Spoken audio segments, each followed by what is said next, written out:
Okay, hello everyone. Welcome to the event topic preview for Winston's upcoming public seminar titled Removing Commercial Karma, taking place September 4th through the 6th at ECETI Ranch in Trout Lake, Washington. We have received a huge response to the announcement for tonight's call, and we have actually packed the house, so to speak. We'd like to thank you all for your interest and for joining us this evening. Please be aware that this call is being recorded and will be posted to Winston's YouTube channel. Once it is posted, a link to the recording will be sent out by email if you think that you know friends or family or anyone that you'd like to share this information with. We will be sending out the link to this recording when it's available, as I said, and if you haven't already joined our mailing list, please do so by visiting our website at www.WSSIC.com. That's WSSIC.com. It stands for Winston Shrout Solutions in Commerce. Once you make it to our homepage, enter your email address in the top right corner to stay informed as to Winston's activities and upcoming events. The ECETI Ranch, where the seminar is being held, is truly a special place. It's nestled within the Mount Adams Wilderness north of the Columbia River in south central Washington state. ECETI Ranch is a legendary Cascadian UFO and ET contact hotspot. We are very grateful for the opportunity to hold a WSSIC event at such a unique and extraordinary venue. ECETI Ranch has on-site lodging and camping, and meal plans will also be available. For more information and details on registration, please visit www.privateinvitationeceti. That's ECETI.com, privateinvitationeceti.com, and click on ECETI 2015 calendar at the top of the page. From there, you scroll down to the September events, and you can read more information about the venue itself as well as the upcoming event. I do have some more important information to share at the end of the call, but that's all I have to begin with, so I'll go ahead and hand it over to Winston. Okay, how's it sound? It sounds good. Does it? Well, great. Well, in that case, welcome everyone to the call tonight. We usually have a call at this time for members of our, what we call our Gardeners Club, where we discuss questions that come up in the normal course of activity in people's lives, things they're working on, things they're trying to accomplish, and so forth. So this is a different kind of conversation tonight, in as much as I want to review our upcoming event that's to be held, as was mentioned, at the ECETI Ranch. And that's always a fun thing to do. For those of you who have been there, you know what I'm talking about. For those of you that have not had that experience, it's quite an experience. There's high energy there. It's, as it turns out, there's two natural ley lines that cross right on the property, creating a huge energy vortex. There's also other strange things, perhaps. There's a portal there that's hotly contested, defended by the Pleiadians, and on it goes. Anyway, when you go, there's night watch you can do. You can take the healing walk through the fields. You can meditate. And if you're real careful, sometimes you see things that are most unusual. Certainly there are a lot of orbs at present there, fairies, and every once in a while a Bigfoot or two show up. So there's all kinds of fun things going on there aside from the seminar. Now, we've entitled this particular seminar, Removing Commercial Karma. I would suppose that many who are listening to this call are familiar with the term karma, but perhaps you had not thought of it from the commercial point of view. And so what I want to do here for the first few moments is to explain what would be called commercial karma, because basically our entanglements that we have brought upon ourselves in the world of commerce, create a certain karma or a backpack. We're carrying around this backpack with us. And on the backpack, it has the word debt. So we're all familiar with that word debt. But in any event, the karma in commerce that we carry is because of unresolved debt.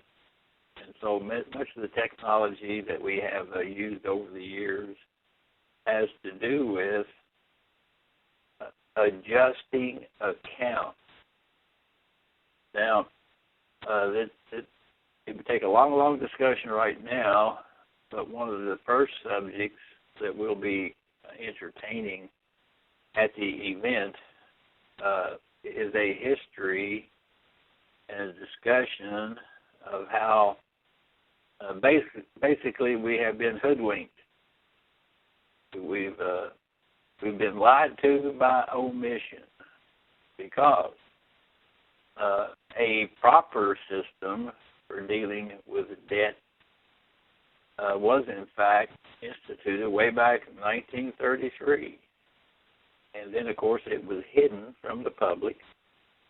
So the public simply didn't go looking for it, thinking that everything was just as it had been for the last 100 years.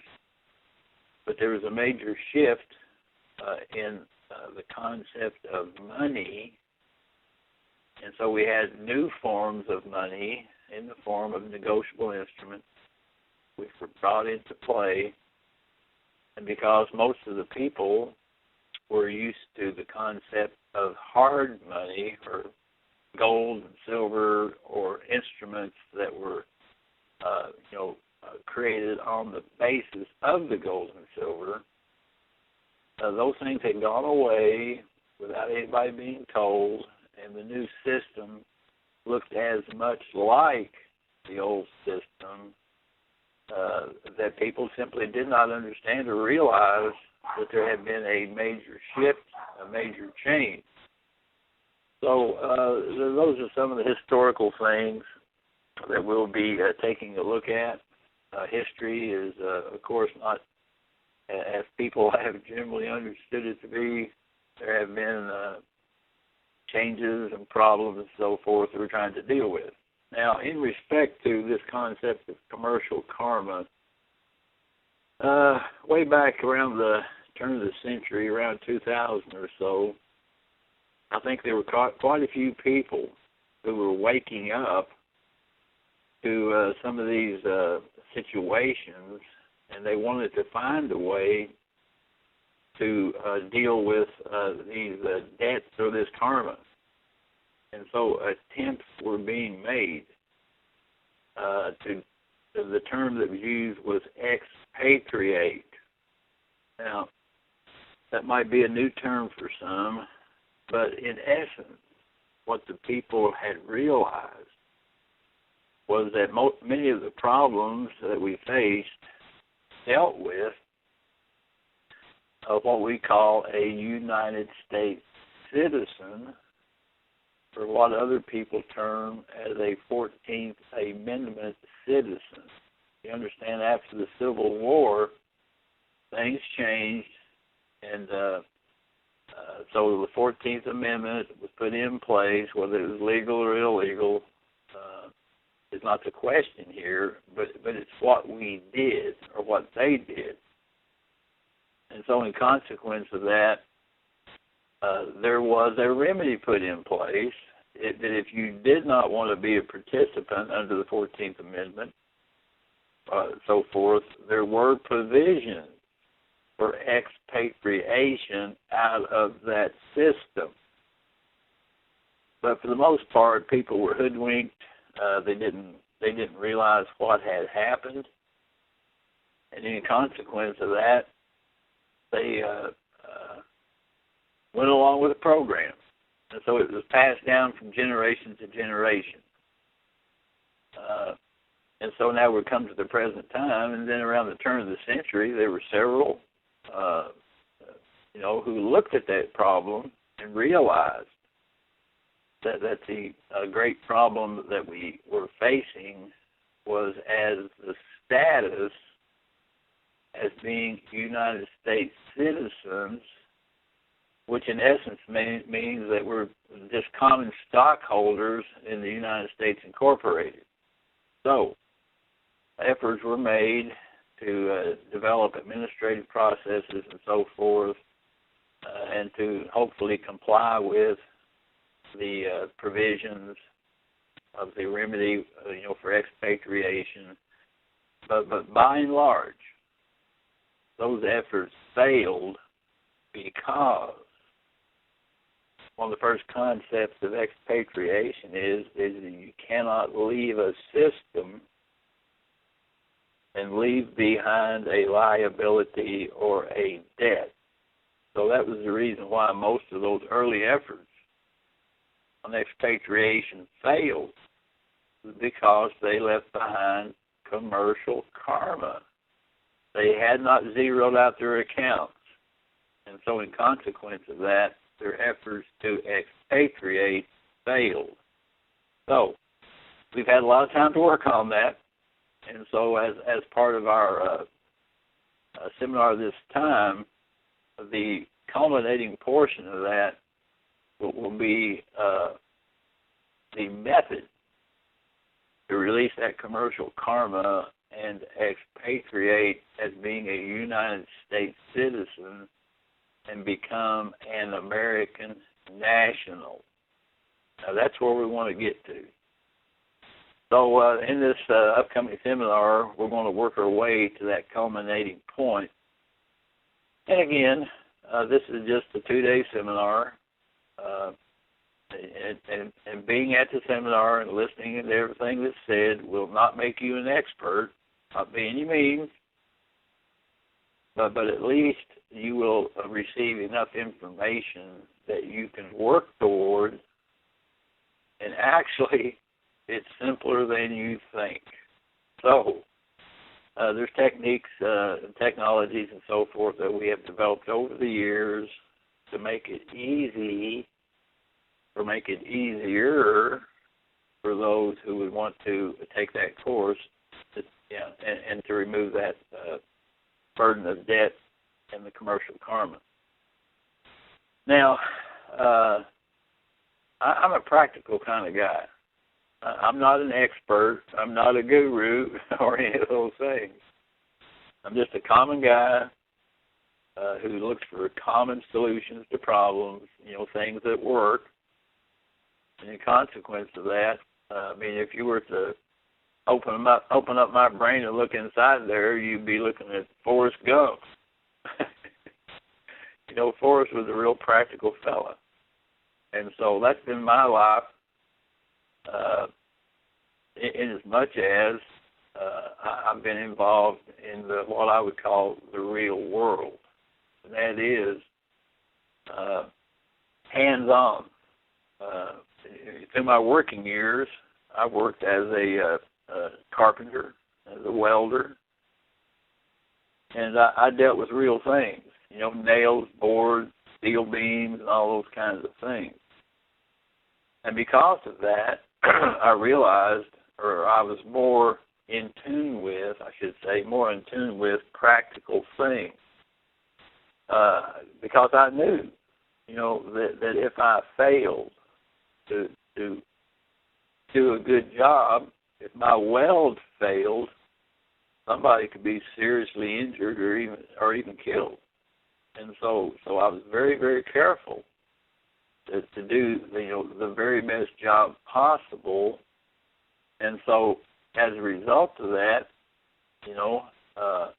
I dealt with reality on a daily basis. And so if something went wrong with what I did, you couldn't take a computer and fix it. You couldn't take an eraser and erase it, because the consequences of failure on my part had serious consequences. And so I take life pretty seriously, and I do look for practical solutions and solutions that are understandable Now, I'm not the smartest guy in this whole thing. There's guys that, wow, it's unbelievable how smart some of the people are who are associated with this. But I learn from them.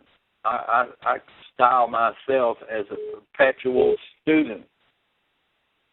And so in consequence of that, I'm always learning.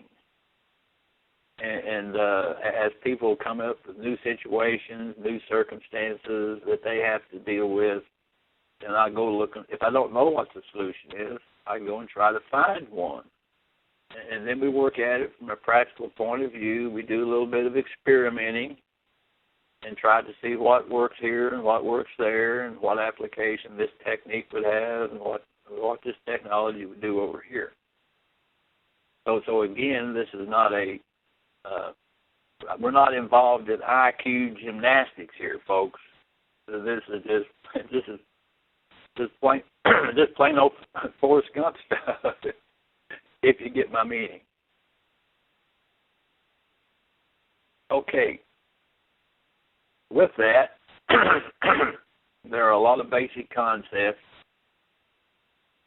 that are necessary to understand. I would suggest that you would you can go on the internet. They're right on the internet. Just do a search for commercial maxims, MAXIMS. Now I will tell you that our whole system at this present time is a commercial system.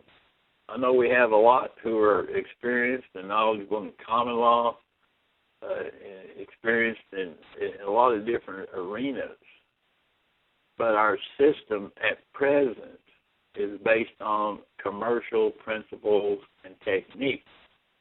Therefore, the commercial maxims would be of paramount interest to someone who is attempting to figure out what's going on. So you can go find those. That's not very hard to find. Just go do a search for commercial maxims, and they'll pop up. Now, most of these maxims are based upon the same principles, for instance, that you will find in the King James Version of the Holy Bible. Now, a short discussion of King James might be interesting, and we will perhaps have time to expand upon that at the upcoming seminar, but just know this, that the King James Version, repeat, version of the Holy Bible was actually created to facilitate commerce. And once you discover that the man who is in charge of the translators was, in fact, closely associated with the Knights Templars. So when you start to think about King James Version and you start to study these commercial maxims, you'll find them almost word for word, right out of the King James Version. So how important is that particular book? For instance, a couple of years ago, 2 or 3 years ago, I think it was back in, 2 or 3 years ago, because David Wilcock was doing all that information on what he called financial tyranny, I did an interview with him. I think he was kind of surprised at some of the comments I had made in relationship to King James Version. And it kind of threw him for a loop for a moment. But I tried to bring it back in to explain that our commercial system, the principles thereof, can be found as a study guide in King James Version. So I've noticed the last few years that David has taken to quote the Bible quite a bit for whatever reason. But in any event, we are involved in commerce at this point. For instance, our court system is totally a commercial system, operating with negotiable instruments.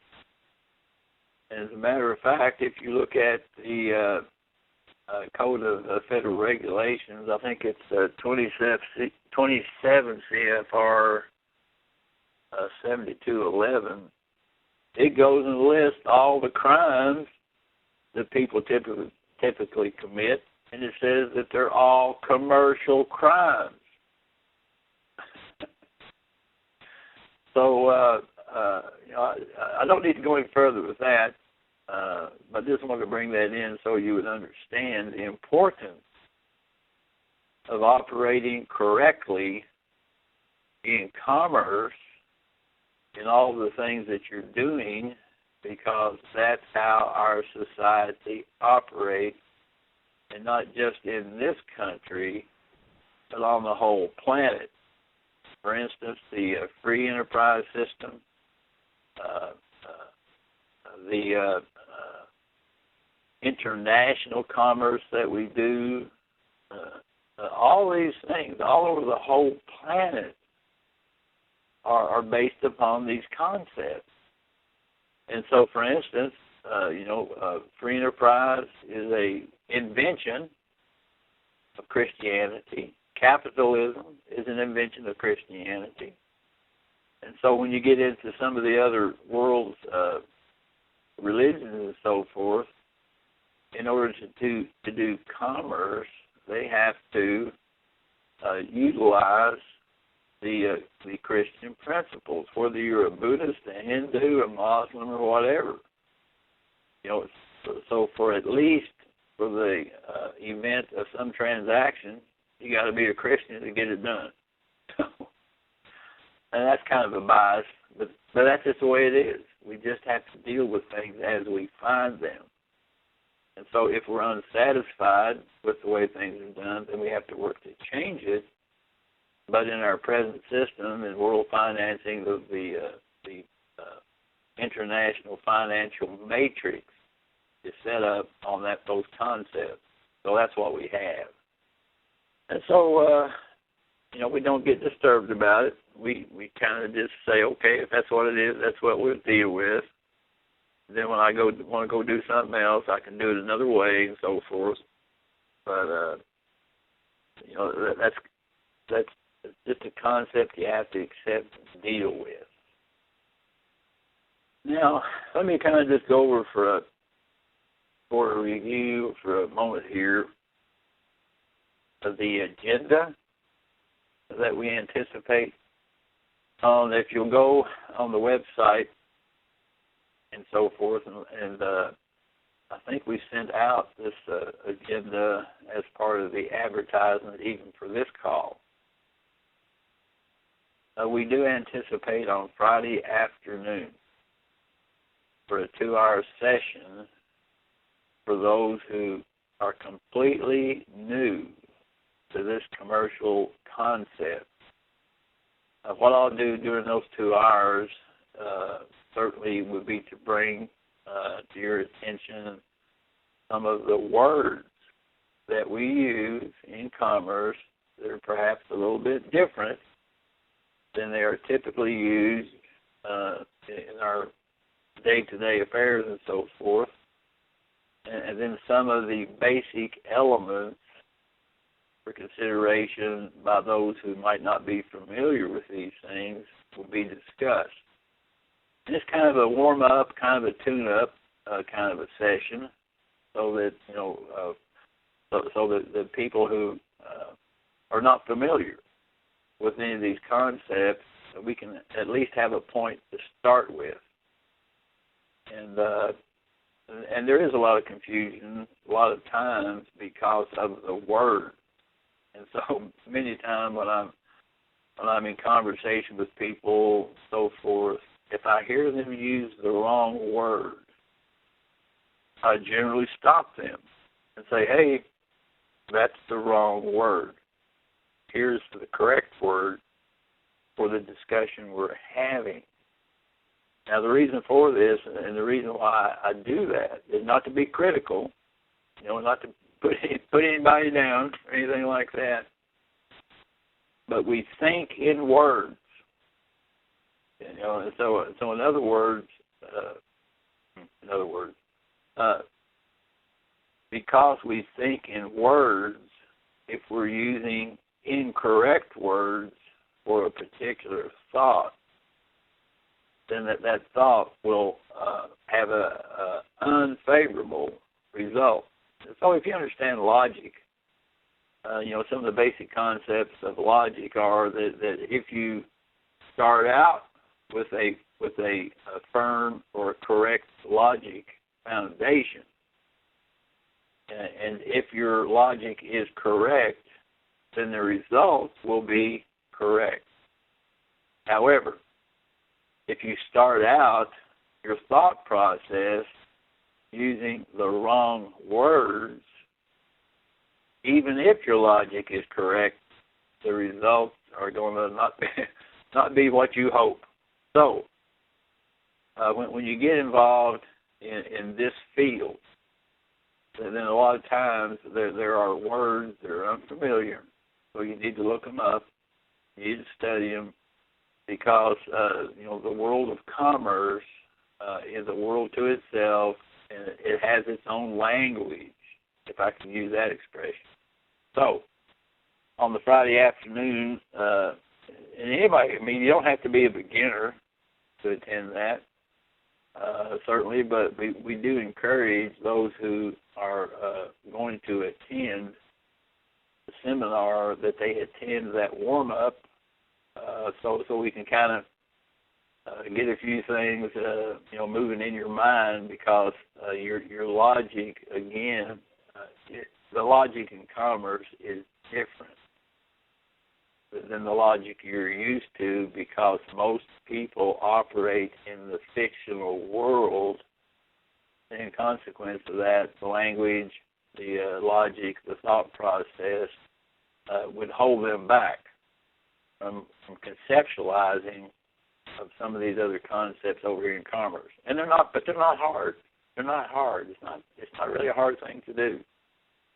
And so for those who would think about coming to that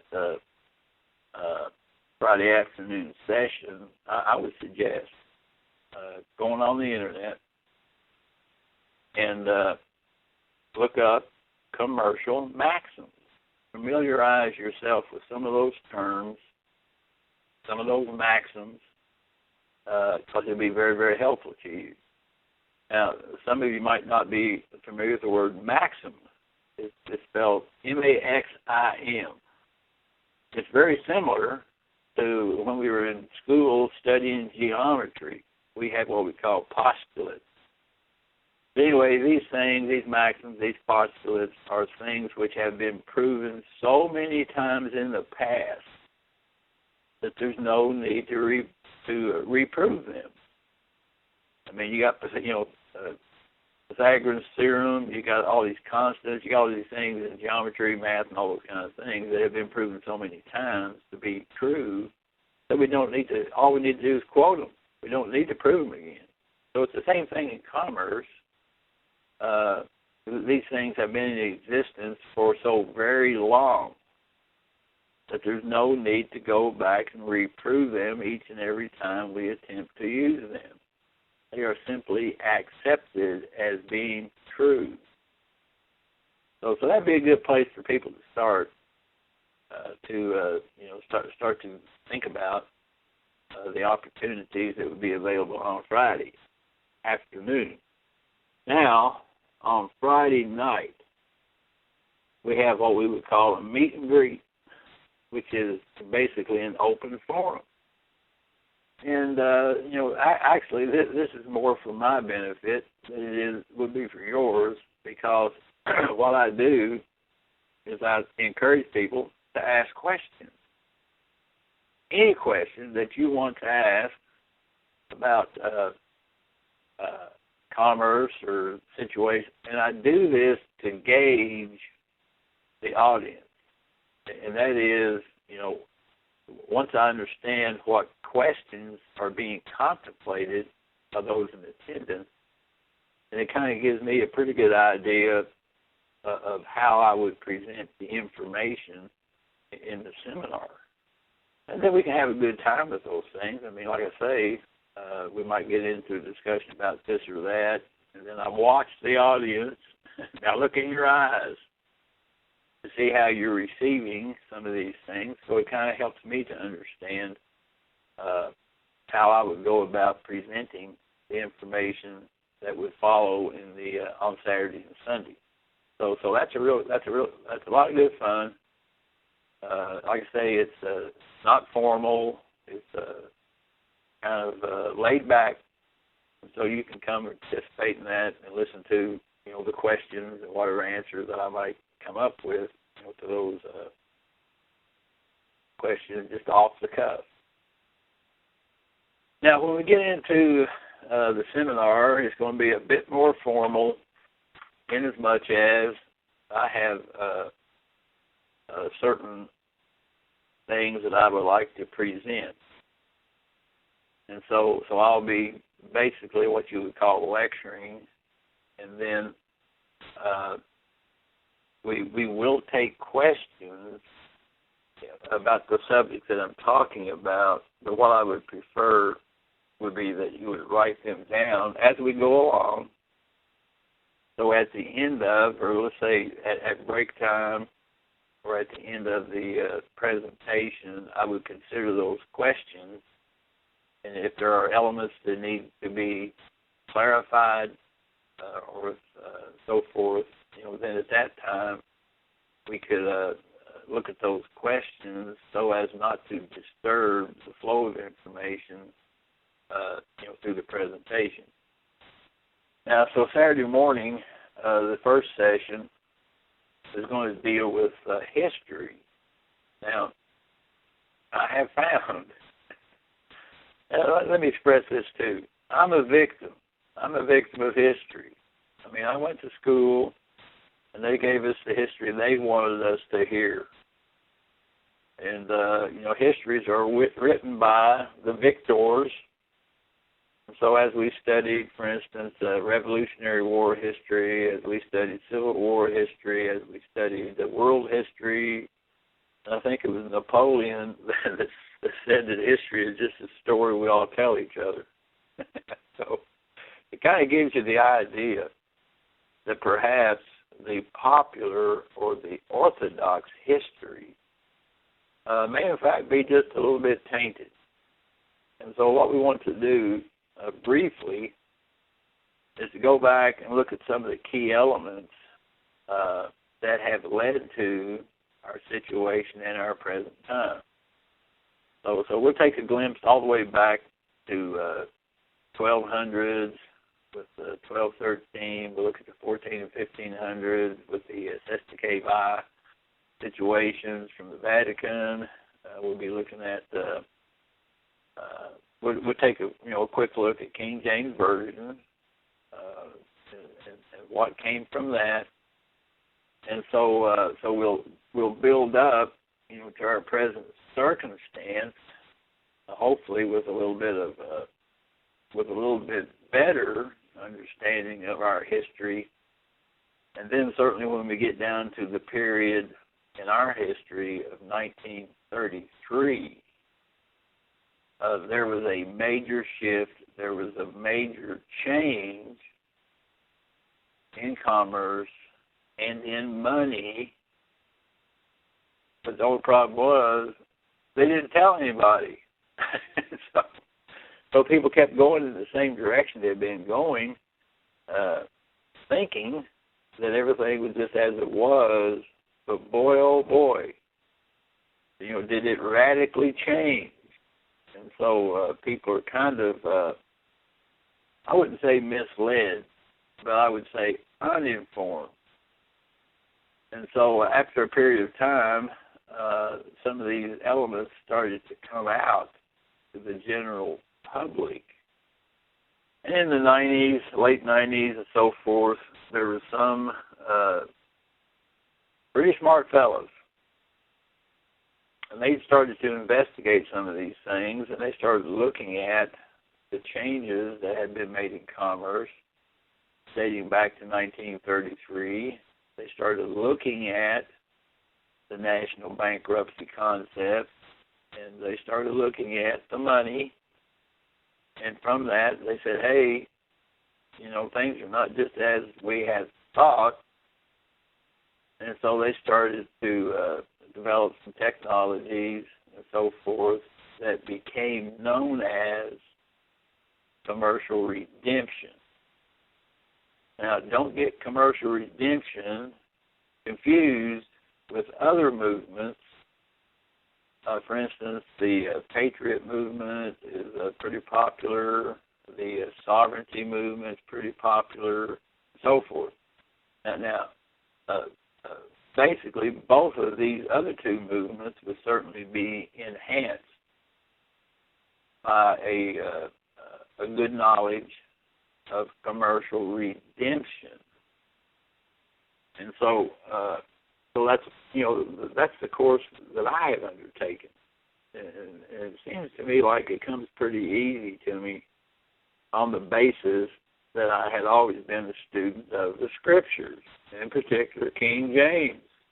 So a lot of these concepts that were starting to roll out were very understandable to me on the basis that this is what I've been involved in for a very long time anyway. So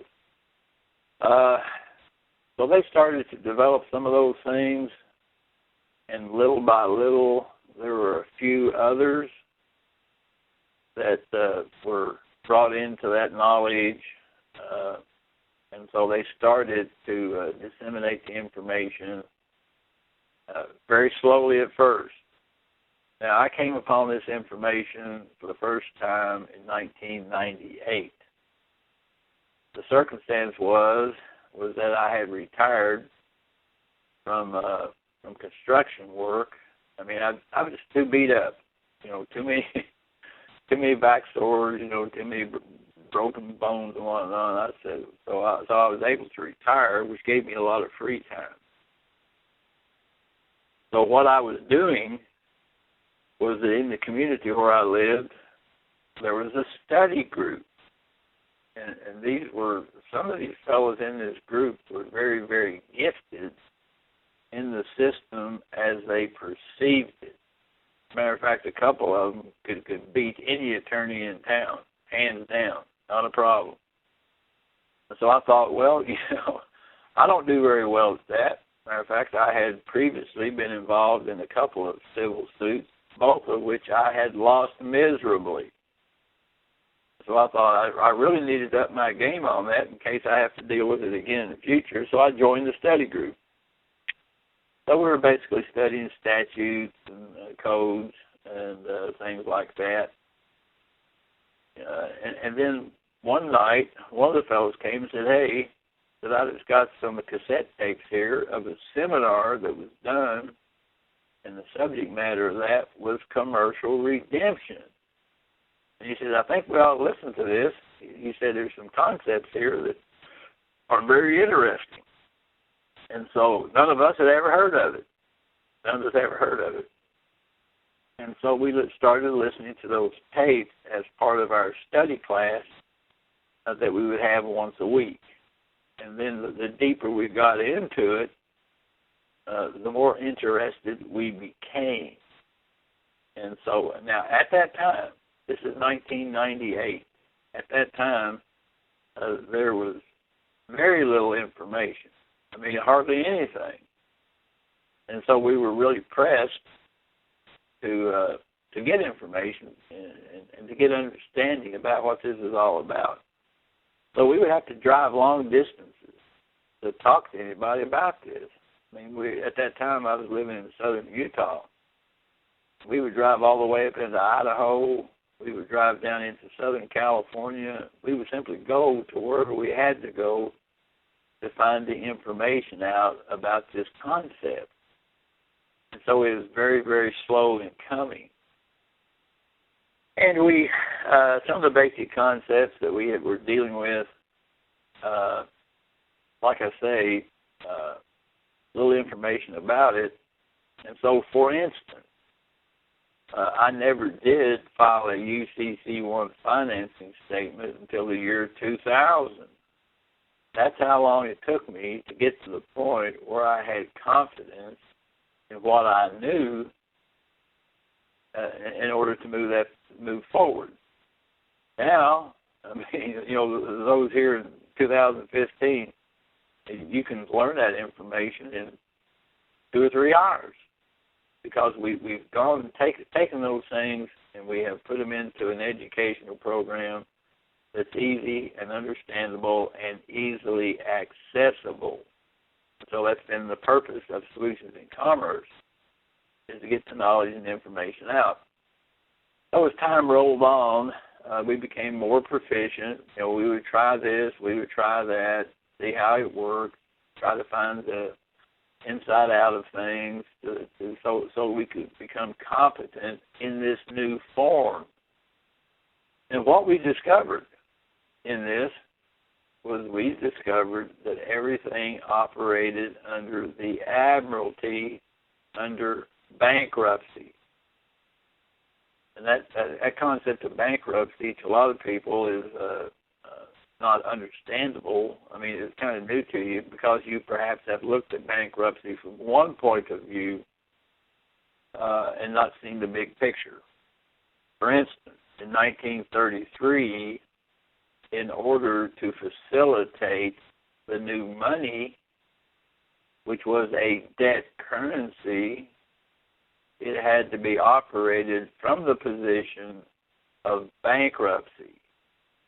And the consequence of that, all of the countries had to fictionalize their government, or what we call a shadow government, which is the fictionalization of the de jure or original government, in order to participate in international commerce.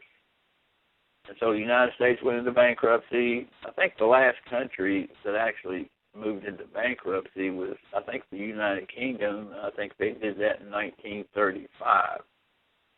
But in any event, all these countries had to do this.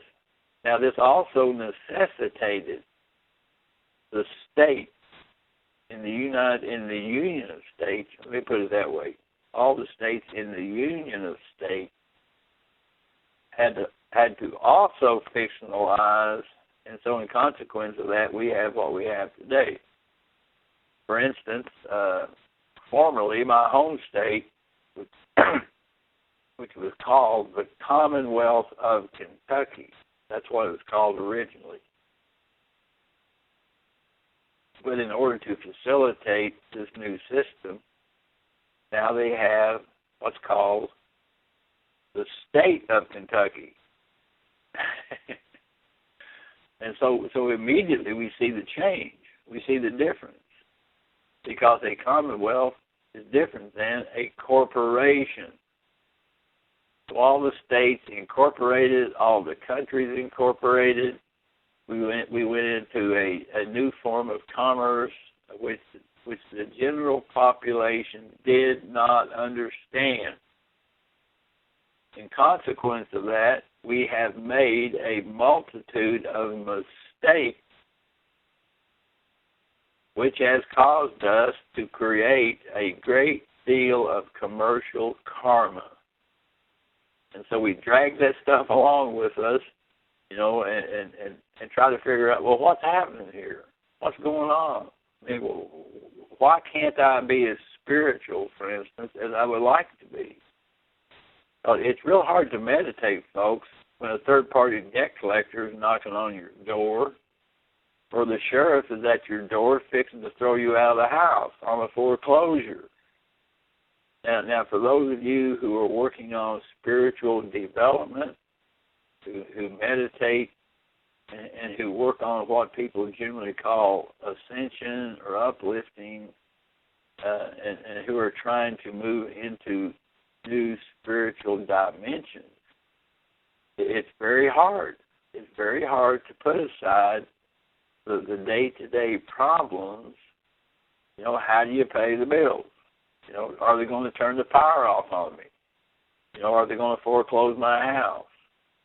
And so forth and so on. And so that karma, that commercial karma, has a gross effect on the ability of the people to progress.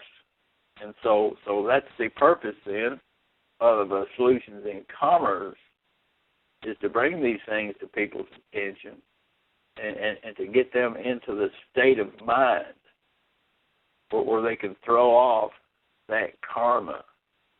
And we've developed the technology and techniques over a period of time. And these things are tested and tried. It takes a little bit of knowledge, takes a little bit of study, and it takes a little bit of gumption. You simply have to roll up your sleeves and take responsibility to yourself and get in there and dig in the muck until you finally get the cesspool cleaned out. That's what it amounts to. And so over the years, we've tried to provide as many tools for as many different situations as we possibly could. And we have not solved all the problems. But we've solved a few. And certainly, by the use of these things, then you can start to realize what it is, that you desire as you try to move interdimensionally out of our present density. I hope you understand what I'm saying here. And so in our Saturday morning, we'll be bringing people up to speed on the history of how we've gotten into the mess we're in, an explanation of the system that was created in 1933 will be exposed, and then perhaps we can allude to some of the technologies and techniques that can be used to remove some of these problems. So that's going to be for a Saturday morning, and it's going to be a lot of fun. It's going to be a lot of fun. I love history, and so we're going to have a good expose on some of that. Now, so that's for Saturday morning.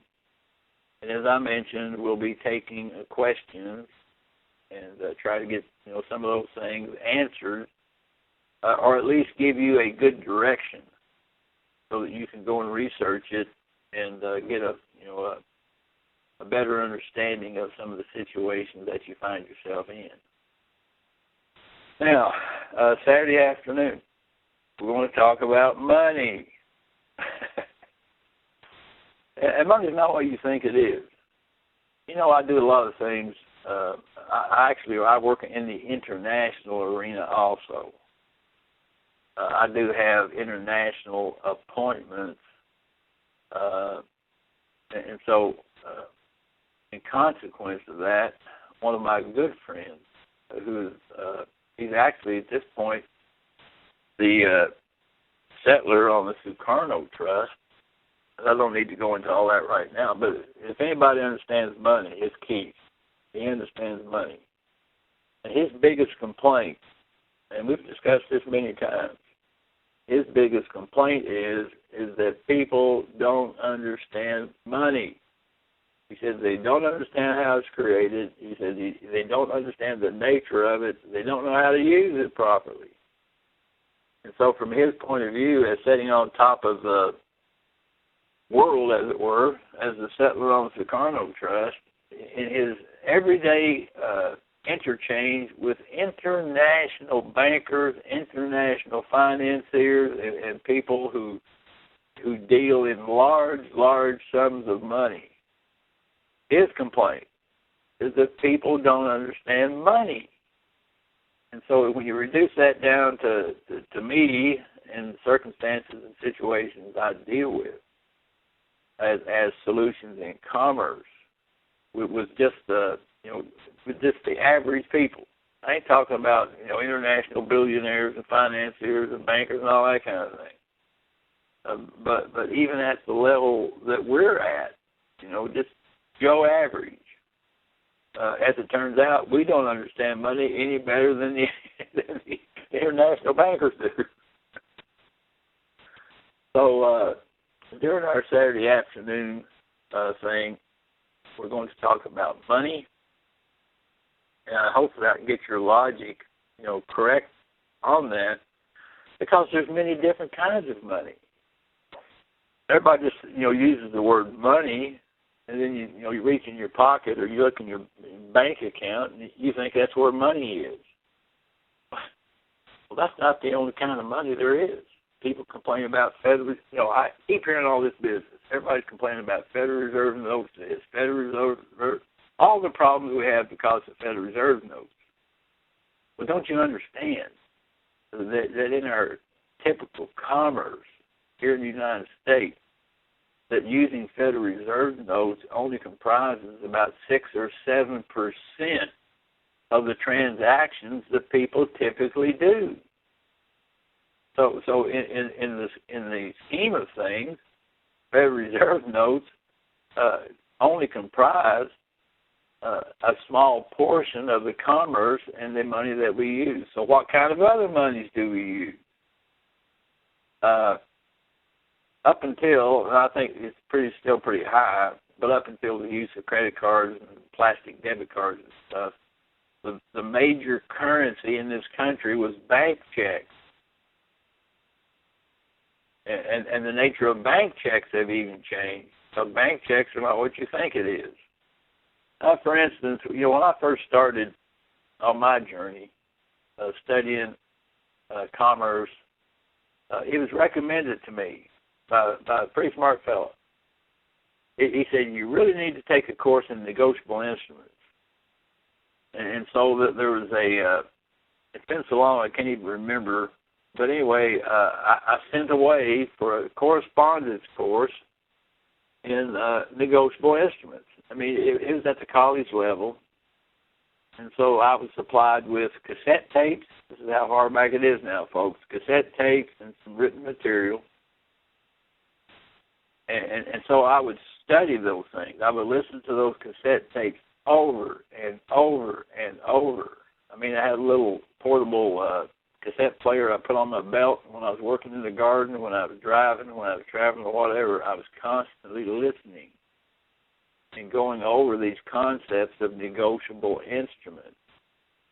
And that probably is one of the best things I ever did, because the understanding of negotiable instruments is paramount to understanding our present commercial system. And so when we start talking about the different forms of money that are in use, you have to understand that there are a few exceptions, but for the most part, 99% of all the types of money that we're involved in are in fact negotiable instruments. Now, the exception to that is U.S. postal money orders and stamps. Now, they're currency. They're money. You can use them just like money. And so the postal money orders and stamps are a bit different than the other forms of money that we have in use in the country. Now, here recently, for instance, credit cards and debit cards have become very popular. And so they're starting to come up, rising up and so forth. And then every once in a while there's some alternative currencies that are created. I think there was a lot of excitement there for a while about Bitcoins and other types of, I mean, this is not the first time we've had an alternative currency come on the scene. I mean, some of the people, I don't know, maybe 10, 12 years ago, were trying to create a currency based on silver reserves and so forth. But anyway, just as soon as those things happen, the government does not like competition, folks. Look at all the things that have happened to the Bitcoin situation. But my point is this. Money is just a medium of exchange.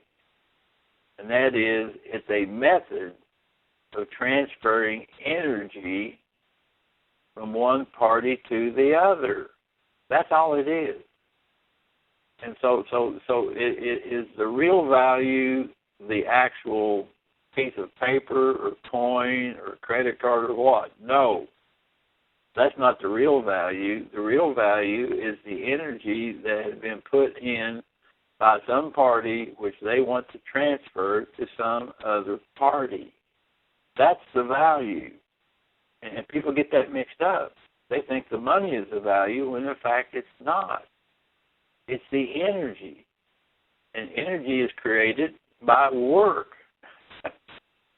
So we go out and work, we do different jobs, occupation, we have some farmers, we have some housewives, we have school teachers, we have construction workers. All these people are creating energy by their labor.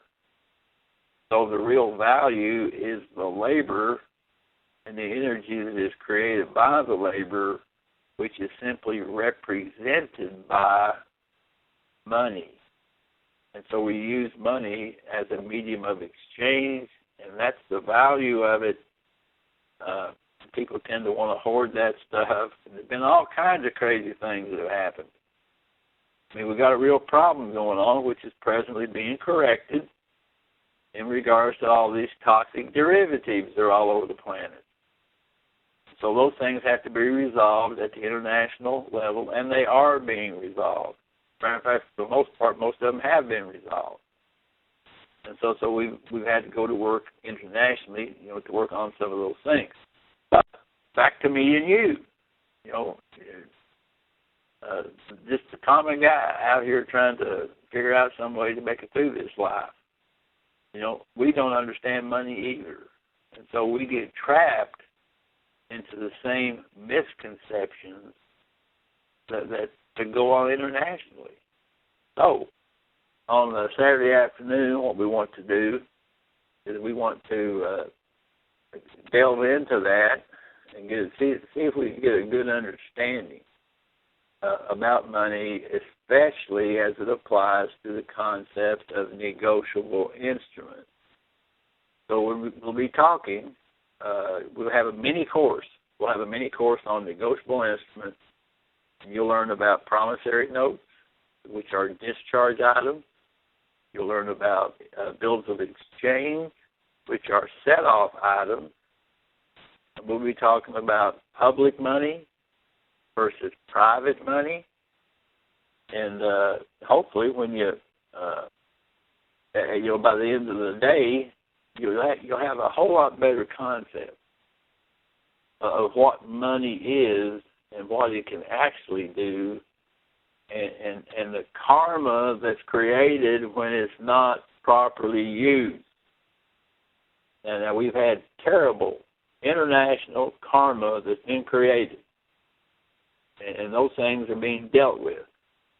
So on a personal level, we have created a great deal of negative energy and bad karma by the way that we have used money in our individual circumstances. So hopefully, at the end of the day on Saturday, you'll have a new direction. You'll become enlightened about money and so forth. So again, we'll do the same thing with questions. We'll take the questions, and address them as far as we're able to, or at least point you in a direction for further study. Now, one of the benefits of being up at the ECETI for a seminar is what's called Skywatch. And so that's James Gilliland's forte. And so James will be in charge of that one. For those of you who have ever been up there before, what we do is we gather up there by the field, and we got a perfect view of Mount Adams. I've been up there several times and participated in this. Anyway, James has a set of night vision goggles, and he has this powerful laser. And so he'll be watching the sky, and when he sees a ship come along, he'll take his laser and signal the ship. A lot of times they'll power up. What they're doing is they're just saying, hello, we're here, hi guys. Then they go on their way. So a lot of times you can look over at Mount Adams because there is a portal over there. I mean, there's a door. And these ships sometimes go in and out of that portal over on Mount Adams, and you can see them going in and out. So if you have any of you that come, you have any kind of night vision type things. I mean, I saw some guys up there the last time I was there that had a bunch of infrared equipment, more of the things they were seeing. If you want a good idea of what you'll be able to see, go on to James's website, which is, I think it's ECETI.org. That would be ECETI.org. And on his website, he has a lot of pictures. He has a lot of pictures about some of these ships, and some of them coming in treetop level, just for the fun of it. Matter of fact, he sent me about 2 weeks ago. He sent me a picture of a ship that had come in, and it couldn't have been very high. It was plain as day, and it was green in color. It had these lights on it and stuff. He probably posted that picture too on his website. But anyway, that portion of the event, that's James's forte. So if you want to wave to some of your cousins from space, get on out there, and when they power on, just wave and say hello. Who knows? Maybe one will land. I kind of doubt that, but anyway, that's always fun. That's always fun. Okay, so we got past Saturday, and now we're going to run into Sunday morning here. Now, what we will do first thing on Sunday morning, if you have any lingering questions from Saturday, we will take a few moments to address some of those things, perhaps clarification. We're not going to go back and review everything that we did, but we can take a few minutes at least to addressing some of those questions that are lingering. But the main subject that we want to get into is the technology for making the claim. Now, the word claim, C-L-A-I-M, is an important word in our system. As a matter of fact, I mentioned that in that study group way back when we got those tapes on commercial redemption, the word claim came up, and we were all bewildered. We didn't know what that word meant. And so we made a lot of effort to study the word claim and the implications of it. Because when you get into our present commercial system, which is basically governed by the Uniform Commercial Code, which had evolved out of negotiable instruments law, which had evolved out of law merchant law, so then it's important to understand the terminology and the concepts that are associated with some of those words. Now, of importance is that word claim, because we'll be talking about proper ways to make claims in the public using UCC1 financing statements and amendments. Now these are important concepts, and there's a lot of good stuff that can be done using these concepts. And when we get into Sunday afternoon, when I start to describe some of these technologies, I'm really anxious to give to you, really anxious to give these things to you. When we start to describe some of those processes, you're going to see how important it is to understand the UCC1 financing statement, because we're going to use both. We're going to use those things in all of the processes that I talk about Sunday afternoon. And we'll be talking about, for instance, the revised Article 9 of the Uniform Commercial Code, how to perfect the security interest in collateral. And see what most people don't understand. When you go into a court, the question really is, is who has the claim. In other words, if you understand that all court pleadings, whether they are complaints or whether they are indictments, these are negotiable instruments, and they have monetary value. Remember I mentioned to you that under the Code of Federal Regulations, it had listed all crimes as being commercial. If they're commercial, then they have money value attached to them. For instance, a lot of people don't realize, but your state statutes have a monetary value of $100,000 per charge. And the federal statutes have a value of $250,000 per charge. And if you don't believe me, I'll tell you a little interesting story. A friend of mine from Florida called up and said, look, he said, I got 5 federal charges against me. And he said it was interesting. He said, I went to the prosecutor to see what it would take to make those things go away. And he said, just give me $1.25 million. Okay, so 5 times 250,000 is $1,250,000. And he said the prosecutor even told me that he would take it in 5-year payments. In other words, he could give him $250,000 for 5 years, and that'd settle the whole thing. So I said, well, go give him a promissory note for the full amount. And he didn't. He went to jail. But anyway, we use these negotiable instruments in these circumstances in the court and so forth. Again, when you get, and this discussion too will no doubt lead to some instances of how to resolve court problems. For instance, I had a friend down in Southern California who was very, very astute in many matters. And he certainly understood negotiable instruments very well. So he had gone into a traffic court. The judge said, well, that'd be a $200 fine. So my friend said, $200? He said, are you sure that's enough? How about $2,000? The judge said, okay, $2,000. At that point, my friend wrote out a promissory note and gave it to the judge.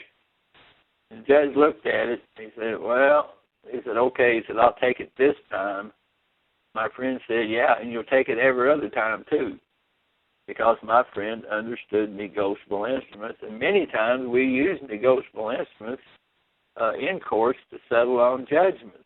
I mean, the biggest one I was involved with, we settled a civil judgment for $4.3 million with a promissory note. And so again, when you start talking about negotiable instruments and how to work with them and so forth and so on, it's imperative to understand these things when you get involved in these situations. And so you can basically reduce many of these circumstances down to a negotiable instrument based on a valid claim. So anytime you go into court, it's a claim for money. And whether it's a civil case or whether it's a criminal case, it's a claim for money based on the negotiable instrument that has been tendered by the attorney, by the prosecutor, or whomever. And so you have to understand these things. Now, I'll give you, for instance, some of you might not know the name Roger Elvig. Roger Elvig is, in fact, what we would call the grandfather of commercial redemption. And we trace most of what we do right straight back to him. And Roger's occupation, he's a farmer. He's a farmer in North Dakota. He's the smartest farmer I ever ran into. Because he understands these things very well. So anyway, on one particular occasion, Roger was taken into court for something or the other. I can't remember what the situation was. He finally told me the whole story, but I can't remember all the details of it now. So he goes into court, and the judge, calls the case. Roger goes in there. So the judge asked Roger, said, now, what's your name? And Roger said, well, what's your name? because Roger knew that if he gave up his name, that he would be in contract with the judge. So he reversed it on him. When he asked for Roger's name, Roger said, well, what's your name? And the judge would not give him his name, because the judge knew that if he gave his name up, that Roger would control the contract. So the judge wouldn't give his name. And I've done this myself in court. It's really fun. But anyway, so Roger said, well, what's your name? And so the judge, he wouldn't give his name. So Roger said, do you have a claim against me? Okay? Listen to what he says. So Roger tells the judge, do you have a claim against me? And the judge said no. So then Roger said, is there anyone here in the court today that has a claim against me? And no one had a claim. So at that point, Roger said, well, very well, then release the order of the court to the debtor. Now, that last little part, you have to understand quite a few things to understand what was being said there. But Roger was right. Roger was out of court in 15 minutes. Just by demonstrating that there's no one in the court that had a claim against him. If there's no claim, the question arises, what are we doing here? What's the reason for this shindig we got going on here? So that term claim, as it turns out, is a very, very important word, a very important concept. And so on Sunday morning, we're going to go over that. We're going to show you how to make a claim. See? And when you get to the point under Revised Article 9, and we perfect a security interest, nobody can be a claim jumper against us. So we're going to show you how to make a rock-solid claim. And then we'll go into also the concept of the state versus the national form of the UCC1. And we'll give examples of that and give the logic and reason behind the difference between the two and how they could be used differently in different circumstances. And so when we get into the Sunday afternoon, which is really the icing on the cake, then it will be important as a part of that technology to understand how to properly use UCC1 financing statement. So, okay, and of course we'll take questions, as we deal with that. Now we're going to get into Sunday afternoon, and this is a very, very important and useful technology, because this is the way I'm going to show you the technology to remove the commercial karma by the technique of transfer and assignment of debt. Now, again, to understand that, then you would have to understand about money and the different forms of money, because what's really holding most people back is not private debt. Most people are being held back by public debt. And so in public debts, we use public money, but we also understand, or at least I understand, and hopefully you'll understand when this is over with, about assignment of debt, because you can assign it to another party. A lot of people don't realize, since 1933 and House Joint Resolution 192 and all that business there, you can no longer buy and sell. Because in order to buy and sell, it has to be a quid pro quo situation, which means basically something for something. And so if you can't give something for something, then you cannot buy and sell, which has all kinds of implications for contracts. But Typically, well, let's say you go into the store and you get a candy bar, you put it up on the counter, you reach into your pocket, you bring out a couple of Federal Reserve notes, you pass them across to the clerk gives you a receipt, you go outside the store and eat your candy bar. What just happened? Did you buy that candy bar? No. The only thing you did with those two negotiable FRN negotiable instruments was you transferred liability. And so in the first instance, you were liable for $2 in FRNs, and then you passed over that liability to the store, which accepted the liability and said, okay, here, take the candy bar and go your way. And so that's really how it works in our present commercial system, but that gives rise to a brand new problem. And that problem is Title 50 of the United States Code, which is popularly known as the Trading with the Enemy Act. What most people don't realize, it's against the law to do that transaction. And that's why the people are called the enemy of the state. It's because of Title 50 of the United States Code, which in essence indicates that if one U.S. citizen does business with another U.S. citizen, that's a crime. And so we have been listed as enemies of the state, or what would be called enemy combatants.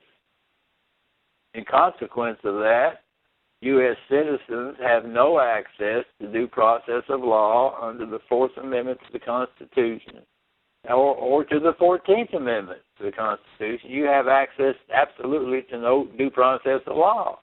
You can't go and argue that thing when your status is a United States citizen. And that's why the cops can come and kick in your door without a warrant.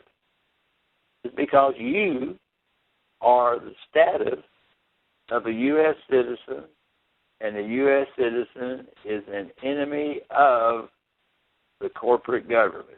So that's how they do that kind of thing. Now, what we're going to do in this final session here on Sunday afternoon is to show you how it is that you go about changing your status.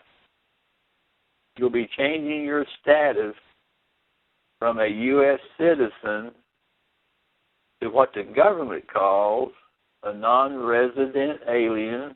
And don't be thrown by that title. I'll explain it in a minute. But anyway, your status will now become a non-resident alien, or what we would call an American national. Now, don't go throwing that word sovereign in there. That's not what we're talking about. I mean, people use that term loosely without really understanding what the word is and what it means. So we're not talking about that. So don't use that word around me, or I'll correct you. What we're talking about here is changing your status on the government file, master file. We're going to change that status from U.S. citizen to American national.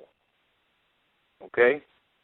Now, that takes you're going to have to rethink things. You're going to have to change the way you look at things. But let me give you the icing on the cake right now. So I helped a couple of fellows do this process. So we ran through the whole thing, and it's not that hard to do. I'll just tell you the steps of it here. 1, 2, 3, 4, 5, about 5 or 6 steps. Okay? It ain't that hard. Of course, it's hard to understand why the steps work. Anyway, so I helped a couple of fellows and to do this process. And so they went through the whole process. Then one of the fellows, who actually was a retired policeman, he went to a friend of his who was a bail bondsman. Now, you know, a bail bondsman has access to all kinds of files so he can do their job.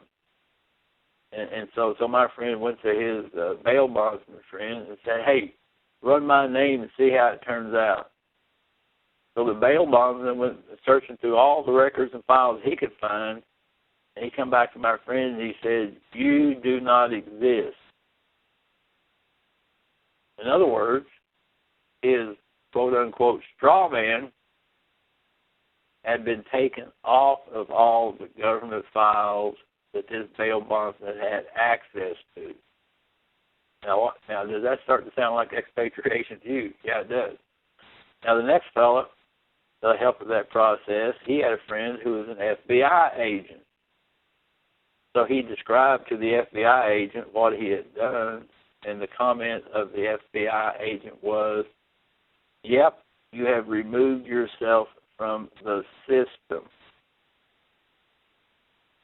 Now, those are significant things. So when we get into the technology that we'll be talking about on Sunday afternoon, there's actually two processes that we'll be talking about. Number one, we'll be talking about the assignment of reversionary interest on the public side to release all the commercial karma. And then the next subject we're going to deal with is going to be the authentication process to remove and to change your status from U.S. citizen to American national, for what they call non-resident alien. Now, when you get into that status there, you're in a whole new world. Does that mean that you can't participate in commerce? Oh, yes, you can. One of the things we're going to point out with utilizing the UCC financing statement is to make a claim, on that trust straw man. Okay, so the people keep asking me the same question. Does that mean we can't do anything? No. It just means you're doing it from a different status, which is unassailable. Because now you have the claim. It's yours. And so through the authentication process, we're going to demonstrate how it is possible to perfect a security interest in your body.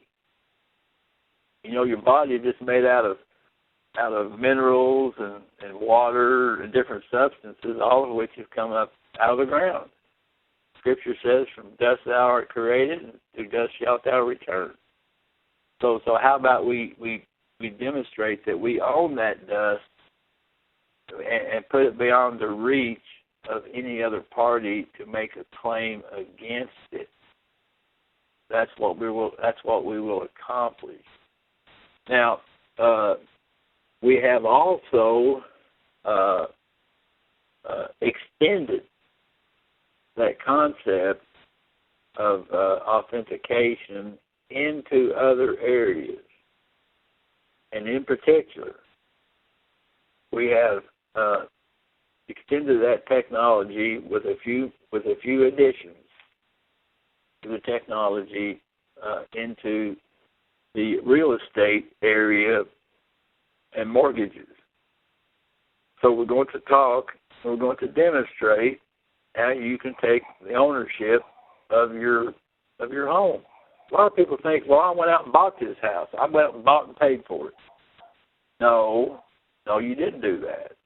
No, you didn't. And when you went to do that real estate deal, about the only thing you did was to purchase a lien position on the title. That's all you did. And so you don't own that house. You may possess it, but you don't own it. And so what we're going to do is show you how to own the deed or own the title to the house. And if you are in possession of that property to the exclusion of all others, we're going to show you how to perfect the security interest in that process to put you into a whole lot better position. Now, we'll also probably be suggesting something which is known as land patents. This is one of the things that James struggled with for a long time for his ranch up there, because there were a lot of people that wanted that ranch. I mean, he'd been offered fantastic sums of money by entities such as Bill Gates. They want that property because they know the value of it, and they know a stargaze is there. So now everybody wants it. So James had a huge struggle to keep possession of that property, and eventually, through the help of some of his friends and so forth, he was able to take that property into a land patent. Now, whether or not you feel like you need to go that far or not, that'd be up to you. But at some point during this conversation on Sunday afternoon, we'll be raising those issues and showing that if you think you need to take it that far. I would guess most people don't. But anyway, we'll raise those issues. So anyway, that wraps up pretty much Sunday afternoon conversation there. We have produced one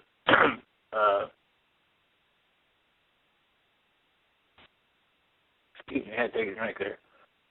We have produced one elementary DVD on the assignment of reversionary interest and on the authentication process up to a certain point. And that DVD is available through the website. It'll be a good thing to study so you can understand it. And then here, I think the 15th, I'm going to do a webinar and discuss this very same subject. And this is an important concept. Excuse me. And all of us old timers, I'm kind of one of the old timers now. But once we started to develop this, many of us who have been working and laboring to develop these solutions and so forth, we immediately saw the value of it. And we were pretty darn excited about it. And so then the problem gets to be is that, once we saw the value of it, how do we get the information out to the people so that they can use it? And so we've discussed these things in some of our, private gardener seminars. We've talked about it a little bit, put out that one DVD on principally on the assignment of reversionary interest and the first steps of the authentication process. And so I felt like this subject was so important and could be so very useful to the people that I'm pushing it pretty hard. And now one of the things that occurred to me when I first made the presentation of these two concepts, I think it was in October of last year. I was surprised. I was very surprised how confused people became. Like I say, I'm kind of one of the old timers, so some of these things, are easy for me to conceptualize of.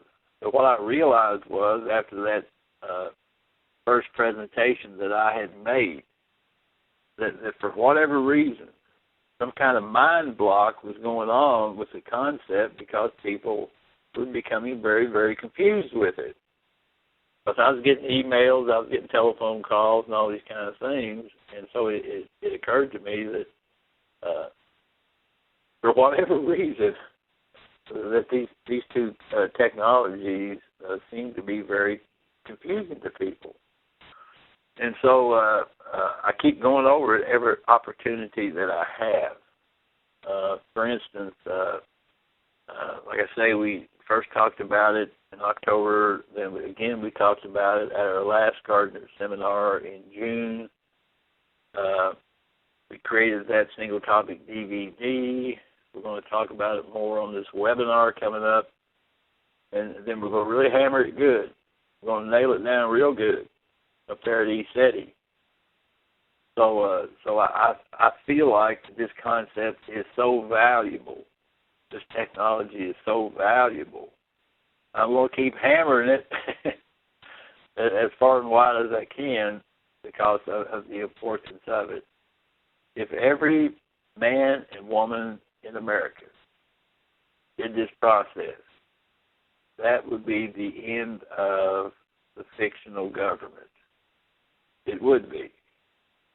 Now, you ask yourself the question, can this be done for children? The answer is yes.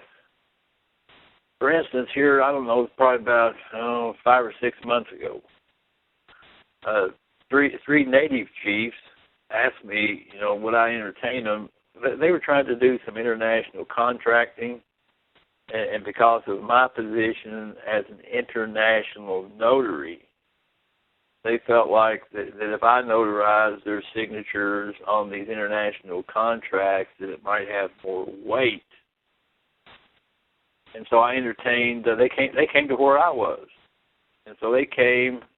It was one Cherokee chief, the Lakota Sioux chief, Fast Horse, and another chief actually came all the way out of Canada. So we sat down on the basis that we wanted to discuss this contract and so forth. I'm not really a businessman. I don't understand the contract. Well, I understand contracts, but I didn't know what kind of business they were trying to do. But I was more than happy if they thought, that my notary seal would have more weight, and I was happy, to work with them on that basis. But in any event, Chief Fast Horse, he brought his wife with him. And so we were sitting around, just chit-chatting, talking about this or that, and she brought up the fact of many of the Native children were being taken from their families off the reservation by the government.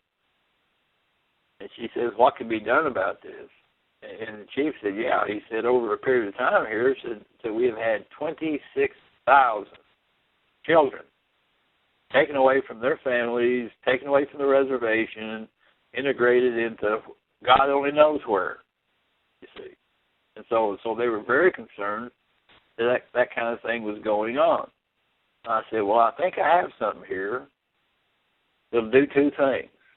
I said, I believe that we can make a recovery of the children that have been taken away, and I believe we can protect any children from any further action like that. So I described to them the authentication process. And so they went back to the reservation, and I suggested different things that would be helpful to them. And so they went to work on that. Now, so the question is, to the listeners here, could you do this process for your children, and could you protect your children? The answer is yes. I know a lot of parents in this day and age are very concerned about this vaccination problem, and they have other concerns, about child protective services and just a whole mess of things that go on. And so is it possible that this process here would assist you in protecting your children? And the answer is definitely yes. And so you kind of get a flavor or an idea, for why I am, first of all, very excited about this process, but I also see the huge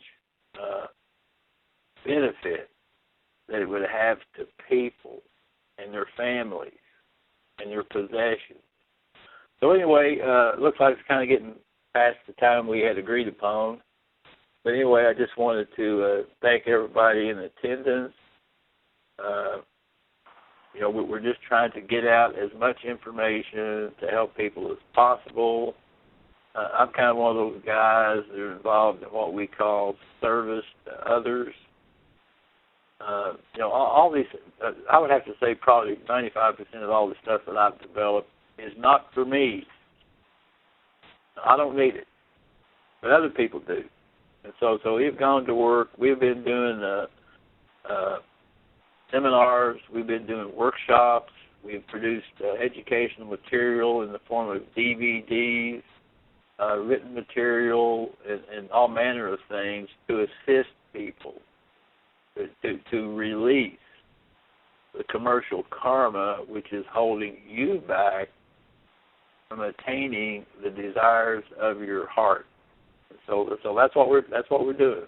That's what we're working at here. And so that's the reason why I'm willing to say the things and do the things that I am. And so hopefully you have been benefited at least a little bit by this discussion we've had tonight. My heart goes out to you. My thanks go out to you. And Melissa, that's just about all I have to say. Okay, Winston. Well, thank you so much. Appreciate you, everything that you do. I myself am quite intrigued. I'm looking forward to this event. Once again, please visit www.privateinvitationeceti, that's ECETI.com, to register and learn more about the venue. You can also read Winston's event topic previews there. He did type some stuff up for us. For those of you who may not be able to attend the seminar on Labor Day weekend, I would like to again mention that Winston will be having a live webinar titled Whose Property Is This? Reclaiming Your Status and Assets on Saturday, August 15th from 10 a.m. until 12:30 p.m. Pacific time. This webinar will be covering the topics of authentication, reversionary interest, and also how these relate to mortgages. Webinars are a great way to deepen your knowledge when you're unable to attend a live seminar. During the event, you'll be able to send in your specific topic-related questions, and Winston will be answering as many as possible during the Q&A portions. You'll send your questions using the user-friendly webinar hosting service, and all you need is a computer, a notepad, and a comfortable chair. You can even attend in your house coat. We won't tell anybody. For more information about that, please visit our website at www.wsic.com. That's WSSIC.com, and click on Seminars on the left side of the page. Once more, I do want to thank you all for joining us. We really appreciate your time this evening.